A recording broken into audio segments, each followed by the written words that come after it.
Good morning बच्चों हमने एक चैप्टर स्टार्ट किया हुआ था जर्नल के मैंने स्टार्टिंग में 2 लेक्चर भेजे थे जिसमें सारा बेसिक कंसेप्ट क्लियर किया था। फिर मैंने एक इलस्ट्रेशन फर्स्ट कराई है आपको। आज मैं आपको आगे कुछ और इलस्ट्रेशंस करा रही हूँ, ध्यान से समझना है बच्चे सबने। आपको पता है मैंने बताया था कि journal is the book in which the transactions are written first of all. ठीक है, जर्नल वो बुक है जैसे ही बिजनेस में ट्रांजेक्शंस होती हैं जर्नल में लिखी जाती है। Journal is just like a rough book, एक रफ बुक की तरह होता है। ठीक है, तो उसके बाद जो फेयर रिकॉर्डिंग होती है वो लेजर में होती है। ठीक है, लेकिन अभी हम ये जर्नल में बच्चे बहुत सारा कुछ सीखेंगे कि कैसे आगे सारा कुछ होता है। तो journal is the book in which the transactions are written first of all. ठीक है, अब question arise how to record. तो जर्नल में जो ट्रांजेक्शंस को रिकॉर्ड करना है with a double entry system. कौन से सिस्टम से रिकॉर्ड करना है? Double entry system.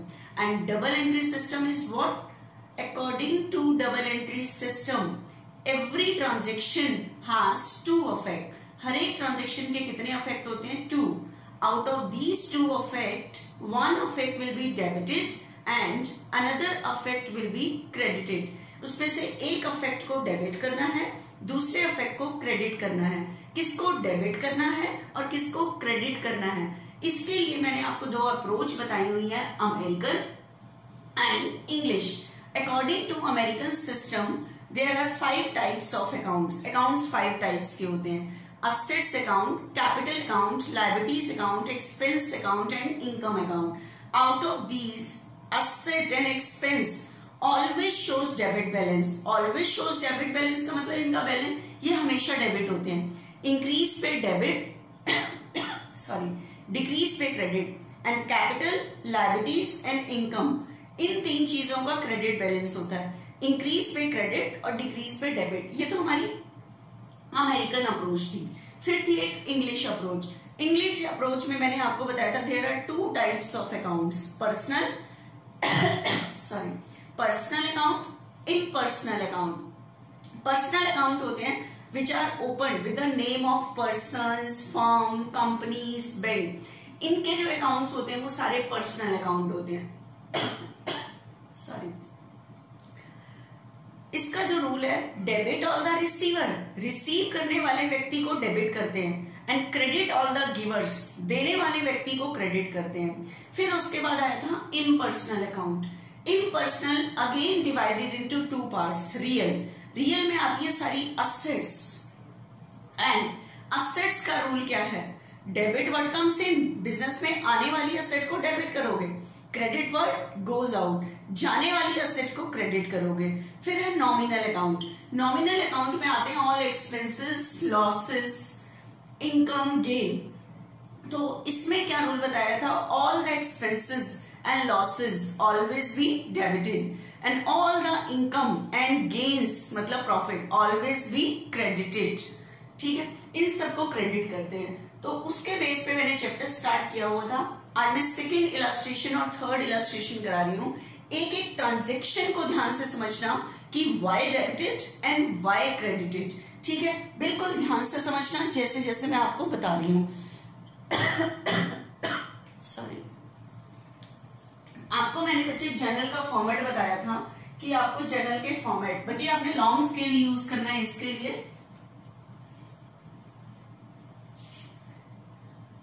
First column for date, first column होता है डेट का। सेकंड कॉलम फॉर पर्टिकुलर, मतलब पूरी जो रिकॉर्डिंग करनी है वो इसमें करनी है, डिटेल पूरी। उसके बाद नेक्स्ट कॉलम है बच्चे एलएफ। एलएफ होता है लेजर फॉलियो। फॉलियो मतलब पेज नंबर ऑफ लेजर। मैंने आपको बताया था जर्नल एक रफ बुक है। उसके बाद ये फेयर रिकॉर्डिंग सीखोगे, वो चैप्टर नेक्स्ट है। ठीक है, जिस पेज नंबर पे दोबारा रिकॉर्ड करोगे, लेजर में रिकॉर्ड करोगे, उस पेज नंबर को कहते हैं लेजर फॉलियो, जो अभी आपका यूज नहीं है, रियल लाइफ में यूज होगा। ठीक है, उसके बाद बच्चे every transaction has 2 effect. One effect will be debited and another will be credited. तो इसलिए अमाउंट के 2 कॉलम है, डेबिट और क्रेडिट। अमाउंट, इसमें डेबिट की अमाउंट, इसमें क्रेडिट की अमाउंट। ये जर्नल, ये कॉलम था LF, LF को शॉर्ट फॉर्म में ऐसे लिख देते हैं, ठीक है। उसके बाद पर्टिकुलर्स, और ये कॉलम किसका है, डेट। अब हम नेक्स्ट इलस्ट्रेशन स्टार्ट कर रहे हैं, ठीक है, ध्यान से देखना। आपकी इलस्ट्रेशन नेक्स्ट है, enter the following transaction in the journal of Yash. आपने बुक में खोल के देखना, आपने बुक आगे रखनी है और मेरा ये लेक्चर सुनना है। जिसके पास भी बुक है, जब आपने ये लेक्चर सुनना है, आपने अपने आगे बुक रखनी है, क्योंकि अब मैक्सिमम बच्चों ने, पहले तो मैं इलस्ट्रेशन को दिखा देती थी, ठीक है। अब आपके पास मैक्सिमम स्टूडेंट्स के पास बुक है, तो आपने अपने आगे बुक रखनी है, नहीं है तो मैं उसकी पिक भी भेज दूंगी, ठीक है। तो आपने क्या करना है, बुक आगे रख के इस इलस्ट्रेशन को ध्यान से समझना है, फिर इसके क्वेश्चंस करने हैं आपने, ठीक है बच्चे। देखना आपके पास जो ट्रांजेक्शंस है, क्या लिखा हुआ है, enter the following transactions in the journal of Yashraj and sons. Yashraj and sons के जर्नल में ट्रांजेक्शंस को रिकॉर्ड करो। तो आपको ट्रांजेक्शन दी हुई है फर्स्ट 7 अप्रैल की, आपकी फर्स्ट ट्रांजेक्शन दी हुई है बच्चे, सोल्ड गुड्स फॉर कैश। आपकी ट्रांजेक्शन है sold goods for cash ₹13,000। Sold goods for cash ₹13,000। अब बताओ क्या सेल किया गया है, गुड्स। ये ट्रांजेक्शन है and every transaction has to affect. आपने ध्यान रखना, ट्रांजेक्शन के 2 अफेक्ट होते हैं। बिजनेस में बैठ के सोचो, what comes in, what goes out. क्या चीज बिजनेस में आ रही है और क्या चीज बिजनेस से जा रही है। तो गुड्स सोल्ड फॉर कैश, ठीक है। बताओ सेल करने से क्या होगा, बिजनेस से जाएगा क्या, गुड्स, आएगा क्या, कैश। अगर आप माल बेचोगे तो क्या होगा, बिजनेस से गुड्स जाएगा और कैश आएगा। तो 2 अफेक्ट पता लग गए मुझे कि गुड्स जा रहा है, कैश आ रहा है। आ क्या चीज रही है, कैश। और आपको पता है आने वाली चीज डेबिट, तो क्या चीज बिजनेस में आ रही है, कैश। तो कैश को तो डेबिट कर दोगे अकॉर्डिंग टू रियल अकाउंट, क्योंकि रियल अकाउंट कहता है कि debit what comes in. Business में आने वाली एसेट को डेबिट करते हैं, तो इस टाइम कैश बिजनेस में आ रहा है, एक अफेक्ट मुझे पता लग गया, तो मैंने कैश को डेबिट कर दिया। अब बताओ बिजनेस से जा क्या रहा है, गुड्स। लेकिन गुड्स जाने के लिए आप गुड्स को क्रेडिट नहीं करोगे। मैंने आपको उस दिन भी बताया था कि गुड्स अगर परचेज करते हैं तो गुड्स के लिए वर्ड यूज होता है परचेजेस, और गुड्स अगर सेल करते हैं उस टाइम बिजनेस से गुड्स जा रहा है, और बेचने के लिए, गुड्स सेल करने के लिए जो गुड्स के लिए वर्ड होता है वो सेल्स वर्ड यूज होता है। सेल भी नहीं, सेल्स वर्ड यूज होता है, ठीक है। तो अब बताओ बिजनेस में कैश तो आ गया, सेल क्या किया है, गुड्स, तो गुड्स जाएगा, ठीक है। तो गुड्स के लिए, गुड्स जाने के लिए गुड्स वर्ड यूज नहीं करोगे, सेल्स वर्ड यूज करोगे, ठीक है। अब सेल क्रेडिट हो जाएगा, क्यों, क्योंकि गुड्स परचेज करना मेरे लिए एक्सपेंस है, तो हम उस टाइम गुड्स के लिए परचेज को डेबिट करते हैं। माल बेचना मेरी इनकम है, क्या है, इनकम है, and income always be credited. लेकिन इस टाइम गुड्स जाने के लिए जो आप वर्ड यूज करोगे इनकम के लिए, गुड्स वर्ड यूज नहीं करोगे, सॉरी, सेल्स को क्रेडिट करोगे, ठीक है। तो आप ऐसे नहीं करोगे कि आप कहो कि गुड्स जा रहा है तो आप गुड्स को क्रेडिट कर दो, नो, ठीक है। गुड्स सोल्ड करने के लिए आपको किसको क्रेडिट करना है, सेल्स को। अगर गुड्स परचेज कर रहे हैं तो परचेजेस डेबिट करोगे, सेल कर रहे हैं तो सेल्स को क्रेडिट करोगे अकॉर्डिंग टू नॉमिनल अकाउंट, ठीक है। तो आया क्या, कैश, गया क्या, गुड्स, ठीक है। लेकिन गुड्स के लिए गुड्स को क्रेडिट नहीं करेंगे, सेल्स को क्रेडिट करेंगे, ठीक है बच्चे। तो इस ट्रांजेक्शन की ये जर्नल एंट्री है। जर्नल एंट्री को रीड कैसे करते हैं, cash account debit to sales account, ठीक है। तो आपकी अमाउंट गिवन है बच्चे ये 13,000, 13 डेबिट में और 13 क्रेडिट में। उसके बाद आपको लिखनी होती है नरेशन, ठीक है। नरेशन आपकी क्या थी, सोल्ड गुड्स फॉर कैश। जैसे ही ट्रांजेक्शन हो जाए you will draw the line in the column of particular. सिर्फ इस पोर्शन में लाइन खींचनी है। कुछ बच्चे क्या करते हैं, आज बच्चों ने होमवर्क भेजा तो उन्होंने पूरी ऐसी लाइन करके भेज दी, पूरे पे नहीं बचे। आपने इस कॉलम का टोटल करना है, यहाँ पे तो लाइन खींच लोगे तो टोटल कैसे कर पाओगे? तो आपने सिर्फ जो लाइन खींचनी है वो सिर्फ खींचनी है पर्टिकुलर वाले कॉलम में और कहीं भी नहीं खींचनी। ठीक है बच्चे? नेक्स्ट ट्रांजेक्शन देखना, आपके पास नेक्स्ट सेकेंड ट्रांजेक्शन है sold goods to Mahesh. Sold goods to Mahesh ₹15,000। Sold goods to Mahesh ₹15,000। ठीक है, गुड्स सोल्ड किया है। अब आपके पास यहाँ पे कंफ्यूजन है कि मैम फॉर कैश या on credit, goods cash cell किया है या ऑन क्रेडिट। तो आपके पास क्वेश्चन में जब क्लियर नहीं होता तो मैंने कहा था आपको नेम देखना पड़ेगा। अगर ये नेम ना होता किसको सेल किया है तो फॉर कैश एज्यूम करते, अगर नेम है जिसको सॉल्व किया है तो ऑन क्रेडिट एज्यूम करोगे। ठीक है, तो sold goods to Mahesh, sold goods to Mahesh ₹15,000। किसको गुड्स सोल्ड किया है? महेश को, और एज्यूम क्या कर रहे हैं? On credit. तो बताओ गुड्स सोल्ड करने से जाएगा क्या? गुड्स, और गुड्स जाने के लिए वर्ड यूज करते हैं सेल्स, और सेल क्यों क्रेडिट होता है? माल बेचना मेरी इनकम है, and income always be credited. ठीक है, तो गुड्स तो जा रहा है, गुड्स को तो मैंने क्रेडिट कर दिया टू सेल्स अकाउंट। मैंने कितने का गुड्स सोल्ड किया है? 15, चला गया माल। लेकिन गुड्स जाने के लिए गुड्स को क्रेडिट नहीं करेंगे, सेल्स को क्रेडिट करेंगे। लेकिन बच्चे मैंने माल तो चला गया, लेकिन इस पर कैश नहीं आएगा, because we are selling on credit. माल तो बेच दिया लेकिन कैश नहीं आएगा, because at this time we are selling on credit. तो अब मुझे बताओ, बिजनेस ने माल बेच दिया, कैश नहीं आया, तो किसी व्यक्ति ने बिजनेस के पैसे देने हैं। किसने देने हैं? बिजनेस ने जिस व्यक्ति को सेल किया है। बताओ किसको सेल किया है? महेश को। तो महेश ने बिजनेस के पैसे देने हैं। बिजनेस के पैसे देने हैं तो महेश बिजनेस का कौन हुआ? डेटर। कौन हुआ? डेटर। और डेटर बिजनेस की क्या होती है? असेट। डेटर बिजनेस की क्या होती है? असेट। और असेट का बैलेंस कौन सा होता है? डेबिट। और इंक्रीज पे डेबिट। तो बताओ इस टाइम बिजनेस के क्या इंक्रीज हो रहे हैं? डेटर। और डेटर बिजनेस की क्या होती है? असेट। असेट का बैलेंस डेबिट। तो इस टाइम बिजनेस की असेट इंक्रीज हो रही है, डेटर। और डेटर बिजनेस की क्या होती है? असेट।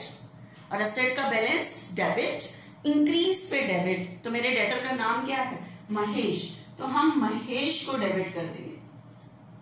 मैंने कहा था ह्यूमन बीइंग के आगे अगर आपको अकाउंट लगाना है तो अपोस्ट्रोफी एस लगा के लगाओगे। अगर अकाउंट ये नहीं लगाना है अपोस्ट्रोफी एस तो अकाउंट नहीं लिखोगे। ठीक है, ये क्यों डेबिट हुआ है? क्योंकि गुड्स तो चला गया, कैश नहीं आया। तो किसी व्यक्ति ने बिजनेस के पैसे देने हैं, देने हुए किसने देने हैं? महेश ने। तो महेश बिजनेस का कौन हुआ? डेटर। डेटर बिजनेस की असेट। असेट का बैलेंस डेबिट, इंक्रीज पे डेबिट। तो इस टाइम बिजनेस के डेटर इंक्रीज हो रहे हैं, और डेटर बिजनेस की असेट होती है। असेट का बैलेंस डेबिट और इंक्रीज पे डेबिट, क्योंकि इस टाइम असेट इंक्रीज हो रही है। आप ये कहोगे कि अमेरिकन सिस्टम के अकॉर्डिंग तो आपने मैम बता दिया कि असेट इंक्रीज हो रही है इसलिए महेश डेबिट हुआ। इंग्लिश सिस्टम के अकॉर्डिंग ये क्यों डेबिट हो रहा है? ये तो ह्यूमन बीइंग है। तो इंग्लिश सिस्टम के अकॉर्डिंग मैंने पर्सनल अकाउंट का रूल बताया था, डेबिट ऑल द रिसीवर। कोई व्यक्ति क्यों डेबिट होता है? क्योंकि वो रिसीवर होता है। ठीक है, तो अब मुझे बताओ, अगर मैं सेल किया है, गुड्स सोल्ड किया है, तो गुड्स किसने रिसीव किया है? महेश ने। तो डेबिट ऑल द रिसीवर। तो आप बेशक से वो अमेरिकन सिस्टम ध्यान रखो या इंग्लिश सिस्टम ध्यान रखो, आप एक भी क्वेश्चन बेशक से मेरे से पूछ लेना, किसी भी एक ट्रांजेक्शन में दोनों रूल के अकॉर्डिंग वो चीज डेबिट ही बैठ रही होगी। ऐसा कभी भी कंफ्यूजन नहीं आएगा कि आप कहो कि यहाँ पे क्लैश जा रहा है कि मैम अमेरिकन सिस्टम तो कह रहा है डेबिट और इंग्लिश सिस्टम कह रहा है क्रेडिट। ऐसा आपका कभी भी किसी ट्रांजेक्शन में नहीं होगा, एट एनी कॉस्ट, बिल्कुल नहीं होगा। ठीक है बच्चे, तो ये हो गया। उसके बाद नरेशन लिखो, गुड्स सोल्ड ऑन क्रेडिट। जैसे भी ट्रांजेक्शन हो जाए लाइन खींच देना बच्चे, यहां डेट लिखते जाना जो भी डेट है। अब देखना, रिसीव कैश फ्रॉम महेश। आपके पास थर्ड ट्रांजेक्शन आ रही है, received cash from Mahesh. Receive cash from Mahesh, Mahesh से कैश रिसीव किया है। ठीक है, तो देखना, महेश से कैश रिसीव किया है बच्चे, किससे रिसीव किया है? महेश से। महेश कौन है? मेरा डेटर, उससे मैंने कैश रिसीव किया है। ठीक है, तो बताओ मेरे पास आएगा क्या? कैश। कैश आ रहा है, आने वाली चीज डेबिट, तो कैश को तो डेबिट कर दो, तो कैश अकाउंट डेबिट, आ गया कैश। तो बताओ किससे कैश रिसीव किया है? महेश से। बच्चे महेश मेरा कौन था? डेटर। अब बताओ मेरे डेटर ने मुझे कैश दे दिया, तो मेरे डेटर क्या हुए? इंक्रीज या डिक्रीज? कम हो गए मेरे डेटर, क्योंकि इसने जब मेरे पैसे देने थे तो मेरे डेटर क्या हो गए थे? इंक्रीज हो गए थे। अब महेश ने पैसे दे दिए तो डेटर क्या हो गए? डिक्रीज हो गए। तो डेटर बिजनेस की असेट इंक्रीज पे ये डेबिट हुए थे, लेकिन अब इन्होंने पैसे दे दिए तो मेरे डेटर क्या हो गए? डिक्रीज। और मेरे डेटर का नाम क्या है? महेश। तो मेरे डेटर डिक्रीज हो गए, डिक्रीज पे क्रेडिट। जब डेटर इंक्रीज हुए थे तो डेबिट, अब इसने पैसे दे दिए तो डेटर क्या हो गए? डिक्रीज। तो महेश जो मेरा डेटर है उसको क्रेडिट कर दो। ये क्यों क्रेडिट हुआ है? डेटर डिक्रीज हो रहे हैं। डेटर बिजनेस की असेट, असेट का बैलेंस डेबिट, इंक्रीज पे डेबिट, डिक्रीज पे क्रेडिट। अब आप कहोगे कि तो ये तो ह्यूमन बीइंग है, इंग्लिश सिस्टम के अकॉर्डिंग बताओ। आप बताओ, क्रेडिट ऑल द गिवर्स। इस टाइम महेश से रिसीव किया हमने रिसीव किया, तब महेश ने तो दिया, तो वो दे रहा है हमें, देने वाले व्यक्ति को क्रेडिट करते हैं। तो आप अमेरिकन सिस्टम के अकॉर्डिंग कर लो या इंग्लिश सिस्टम के अकॉर्डिंग, क्रेडिट चीज तो क्रेडिट ही आएगी, वो किसी भी के अकॉर्डिंग सोच लो। ठीक है, तो महेश से बच्चे हमने रिसीव किया है 10,000।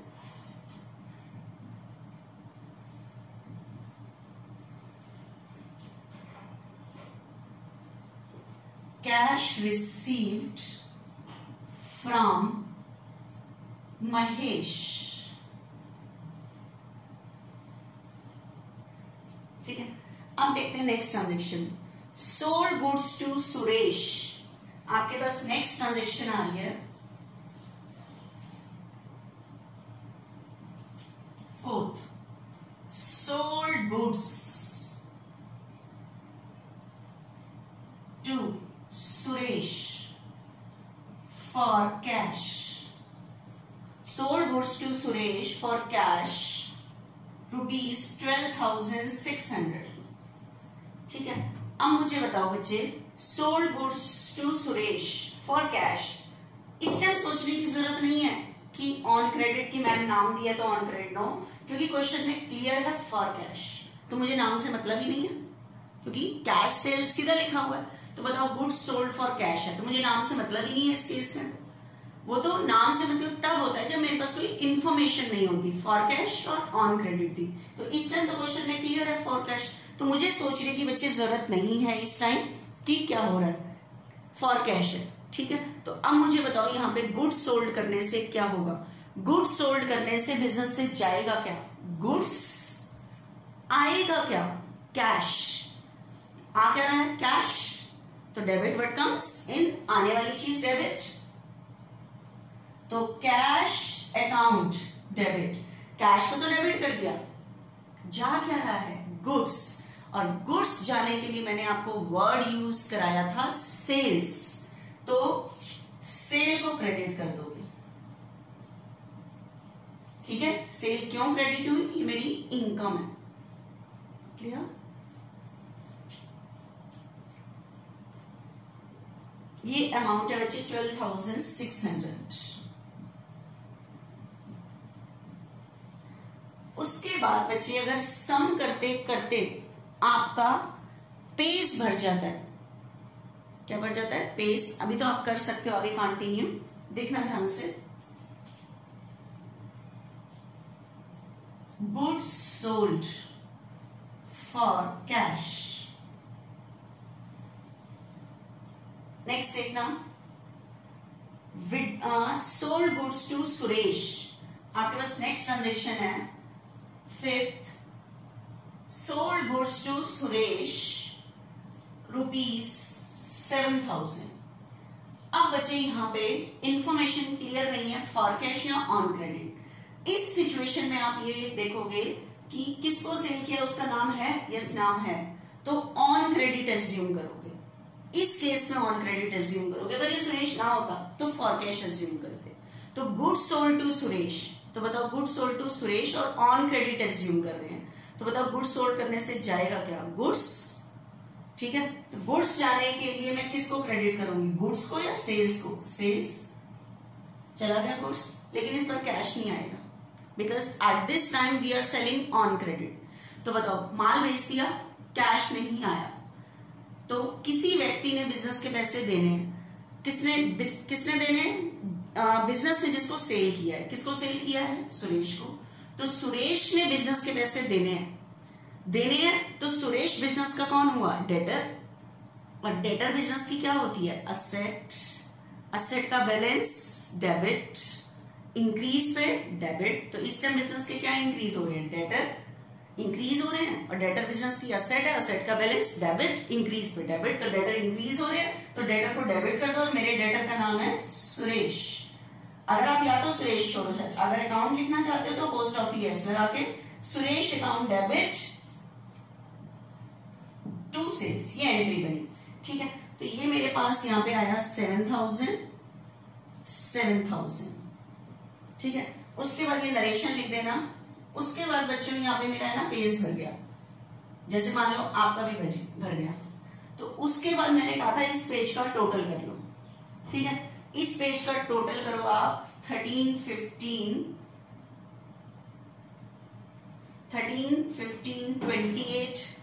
28, 38, 12 और 7, 19,600।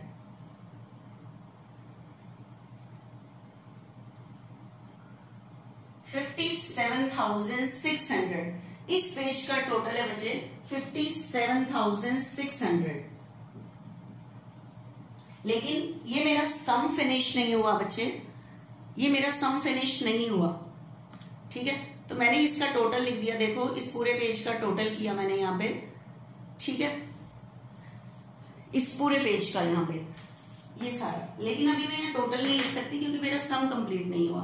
तो मैंने कहा था अगर ये टोटल आपको नेक्स्ट पेज पे ले जाना है, कैरी फॉरवर्ड करना है, तो इसलिए आप क्या वर्ड यूज करोगे, CF।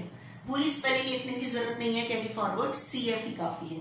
ठीक है, तो उसके बाद आपने नेक्स्ट पेज पे कैसे स्टार्ट करना है, नेक्स्ट पेज पे पूरा फॉर्मेट दोबारा बनाओगे।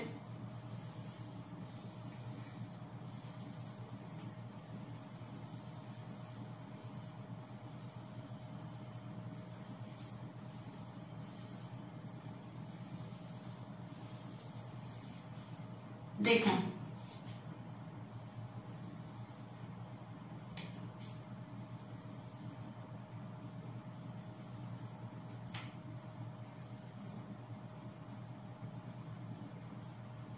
उसके बाद जब आप नेक्स्ट पेज पे दोबारा फॉर्मेट खींचोगे तो लास्ट पेज का जो टोटल है उसे आप आगे लाओगे।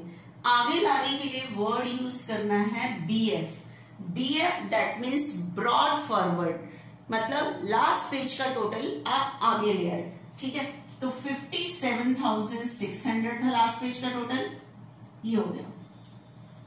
ठीक है बच्चे, अब ये लाइन खींच के आगे नेक्स्ट ट्रांजेक्शन से स्टार्ट कर दो अभी।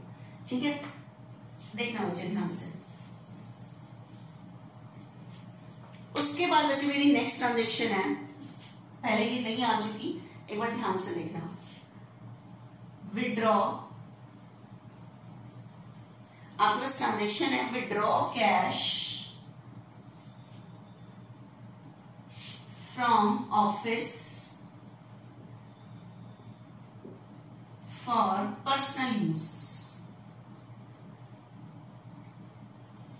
Withdraw cash from office, office मतलब बिजनेस, फॉर पर्सनल यूज।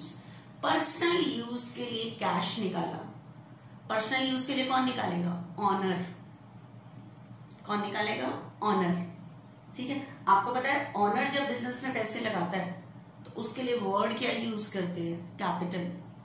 अगर ऑनर पर्सनल यूज के लिए बिजनेस से पैसे निकालता है उसके लिए मैंने वर्ड यूज कराया था drawings. Drawings is that amount which is withdraw by owner from business for his personal use. That amount is known as drawing. अगर बिजनेस का ऑनर पर्सनल यूज के लिए बिजनेस से पैसे निकालता है तो उसके लिए वर्ड यूज करते हैं बच्चे ड्रॉइंग्स. तो आप बताओ, आपके पास ट्रांजेक्शन है withdraw cash from office for personal use. Personal use के लिए कैश निकाला है और कितना निकाला है 2500 रुपीज 2500. ठीक है, तो अब मुझे बताओ ऑनर ने निकाला है बिजनेस से, तो बताओ बिजनेस में कैश आएगा या जाएगा? जाएगा, डेफिनेट है, ऑनर ने निकाला है. ठीक है, क्योंकि हम अकाउंट्स किसकी तरफ से बनाते हैं? बिजनेस की तरफ से. Owner is separated from business. मैंने ऑनर को सेपरेट कर दिया तो और कोई तो रह ही नहीं गया बिजनेस में. ठीक है, अब मेरी बात को ध्यान से सुनना. ऑनर ने बिजनेस से कैश निकाला है तो बिजनेस से कैश जाएगा और जाने वाली चीज क्रेडिट टू कैश अकाउंट. क्योंकि कैश इस टाइम आता तो मैं डेबिट करती हूँ, इस टाइम जा रहा है तो क्रेडिट कर रही हूँ. और क्रेडिट के लिए यहाँ क्रेडिट नहीं लिखते, अकाउंट के आगे यहाँ जो आइटम होती है उसके आगे टू लगा देना ही क्रेडिट को शो करता है. अब बताओ, ऑनर के पर्सनल यूज के लिए जो एक्सपेंस है उनके लिए हम वर्ड यूज करते हैं ड्रॉइंग्स. ठीक है, तो इस टाइम जो हम डेबिट करेंगे वो ड्रॉइंग्स को डेबिट करेंगे. अब आपके दिमाग में क्वेश्चन आएगा कि ma'am why drawing debited? Drawing को क्यों डेबिट कर रहे हो? एक्चुअली अगर मान लो ऑनर का नाम मोहन है, ये एग्जैक्ट वर्ड है मोहन्स ड्रॉइंग. मोहन्स ड्रॉइंग मतलब अगर ऑनर का नाम, इस क्वेश्चन में तो ऑनर का नाम यशराज सन्स है, तो यशराज एंड सन्स. अगर ऑनर का नाम यशराज है तो यशराज ड्रॉइंग. ये क्यों डेबिट हुआ है? ऑनर ने निकाले हैं. निकाले हैं तो बिजनेस से गया क्या है? कैश. किसने रिसीव किया है? ऑनर ने. अगर ऑनर का नाम यशपाल है तो इस टाइम वो रिसीव कर रहा है and debit all the receiver. Capital क्यों क्रेडिट होती है? उस टाइम वो दे रहा होता है. उस एग्जैक्ट वो कैपिटल का है. जैसे अगर ऑनर का नाम मोहन है तो मोहन्स कैपिटल अकाउंट होता है, एग्जैक्ट ऑनर का नाम, क्योंकि ऑनर एक ह्यूमन बीइंग है. ठीक है, उस टाइम वो दे रहा होता है तो कैपिटल इसलिए क्रेडिट होती है. इस टाइम वो निकाल रहा है तो इस टाइम वो रिसीव कर रहा है, तो डेबिट ऑल द रिसीवर. ठीक है, लेकिन जैसे अगर ऑनर का नाम होता है मोहन तो मोहन ड्रॉइंग्स लिखते हैं. लेकिन अगर एक ही ऑनर है तो लिखने की जरूरत नहीं है क्योंकि सारी ड्राइंग उसी ने की है. तो ड्राइंग एक ऑनर के अकाउंट को रिप्रेजेंट कर रहा है. Drawing is a personal account. ठीक है, अगर ऑनर का नाम जैसे जैसे अगर हम अभी तो हम 11th क्लास में जो अकाउंट्स मेंटेन कर रहे हैं ना, वो सोल प्रोप्राइटरशिप बिजनेस के कर रहे हैं. किसके कर रहे हैं? सोल प्रोप्राइटरशिप बिजनेस के, कि बिजनेस का ऑनर एक है. आगे आप जैसे जैसे बढ़ोगे आगे पार्टनरशिप के अकाउंट्स मेंटेन करना सीखोगे, जहां पे ऑनर 2 होते हैं तो वहां पे वो ऐसे वर्ड यूज करता है, A is drawing, B is drawing, मतलब ऑनर के नाम से लिखता है कि किसकी ड्राइंग है. इस टाइम लिखने की जरूरत क्यों है? क्योंकि बिजनेस का ऑनर कौन है? एक जना. तो पूरी ड्राइंग है उसी की है, उसने ही रिसीव किया है, तो नेम स्पेसिफाई यहाँ पे वो नहीं करता ह्यूमन बीइंग का. ठीक है, लेकिन ड्राइंग्स पर्सनल अकाउंट ही है. ये क्यों डेबिट हुआ? जब उसने निकाले तो बिजनेस से कैश गया और किसने रिसीव किया? ऑनर ने. ठीक है, तो ऑनर के लिए ऑनर का नाम नहीं लिखते, उसके पर्सनल एक्सपेंस के लिए ड्राइंग्स वर्ड यूज करते हैं. लेकिन ड्राइंग पर्सनल अकाउंट है, इसलिए डेबिट हुआ है. डेबिट ऑल द रिसीवर, क्योंकि इस टाइम ऑनर रिसीव कर रहा है. जब वो लगाता है उसके लिए वर्ड कैपिटल, और जब वो निकालता है तो उसके लिए वर्ड ड्राइंग. ड्राइंग्स क्यों डेबिट हो रही है? क्योंकि ऑनर रिसीव कर रहा है. And debit all the receiver, तो एंट्री बनेगी drawings account debit to cash. Clear? ये हमारी अमाउंट थी बच्चे 2500. नरेशन लिख लेना. Withdraw cash for personal use. Next बच्चे, अब है नेक्स्ट पेड वेजेस. आपके पास नेक्स्ट ट्रांजेक्शन है पेड वेजेस. अब वेजेस क्या होती है बच्चे? आपको पता है 2 तरह के वर्कर होते हैं. एक तो जो मेंटली वर्क कर रहे हैं उनको तो बिजनेस देता है सैलरी, जो फिजिकली वर्क कर रहे होते हैं उनको जो अमाउंट दी जाती है वो सैलरी नहीं होती, वो वेजेस होती है। ठीक है, तो वेजेस पेड, तो बिजनेस ने पे क्या किया है, वेजेस। और वेजेस पे करना बिजनेस के लिए क्या होता है, एक्सपेंस। और आपको पता है expense always be debited according to nominal account. Nominal account ने कहा था कि सारे एक्सपेंस और लॉस डेबिट होते हैं, तो बताओ मेरे एक्सपेंस का नाम क्या है, वेजेस। तो वेजेस मेरे लिए एक्सपेंस है, and expense always be debited, और मेरे एक्सपेंस का नाम क्या है, वेजेस। Wages account debit. लेकिन मुझे बताओ जब वेजेस पे करेंगे, वर्कर को वेजेस पे करेंगे, तो बिजनेस से दूसरा इफेक्ट क्या जाएगा, खर्चा है मेरे लिए, मैंने डेबिट कर दिया, लेकिन बिजनेस से जाएगा क्या, कैश।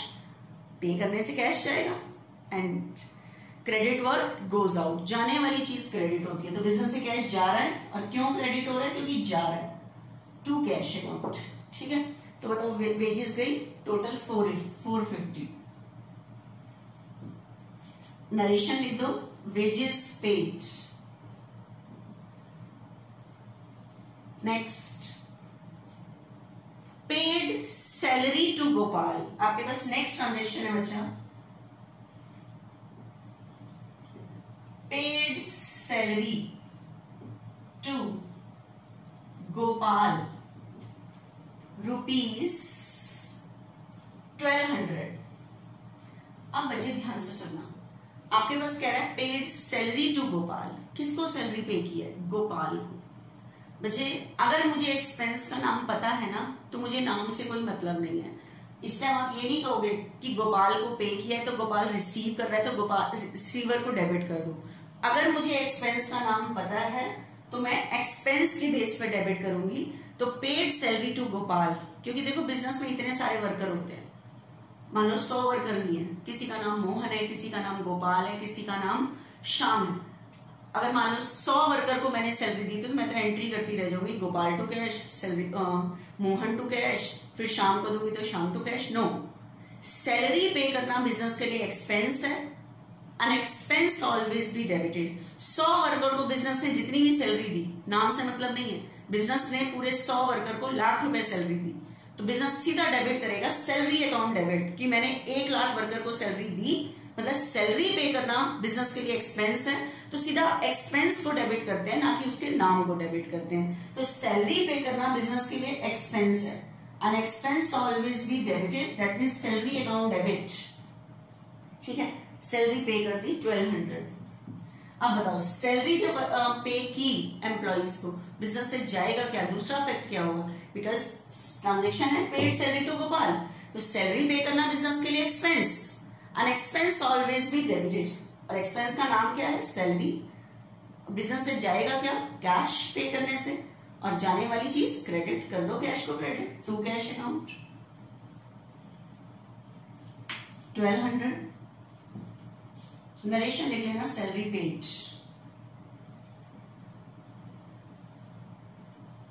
उसके बाद बचे इस क्वेश्चन में मेरी लास्ट ट्रांजेक्शन है रिसीव्ड कमीशन।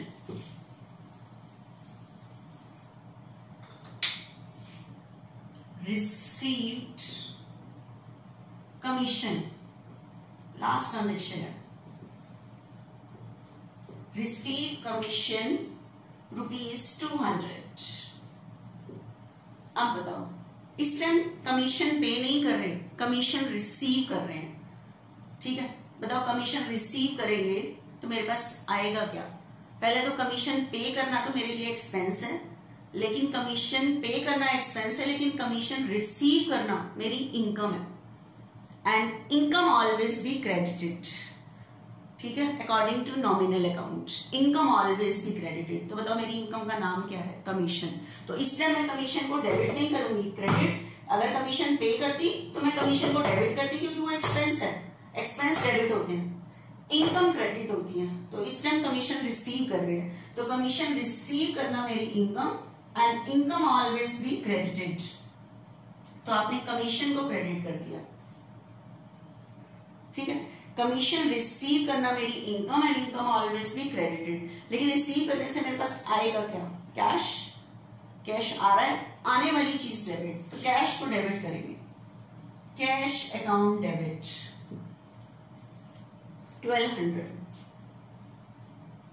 कितना 200, सॉरी 200। नरेशन लिख लेना, रिसीव्ड कमीशन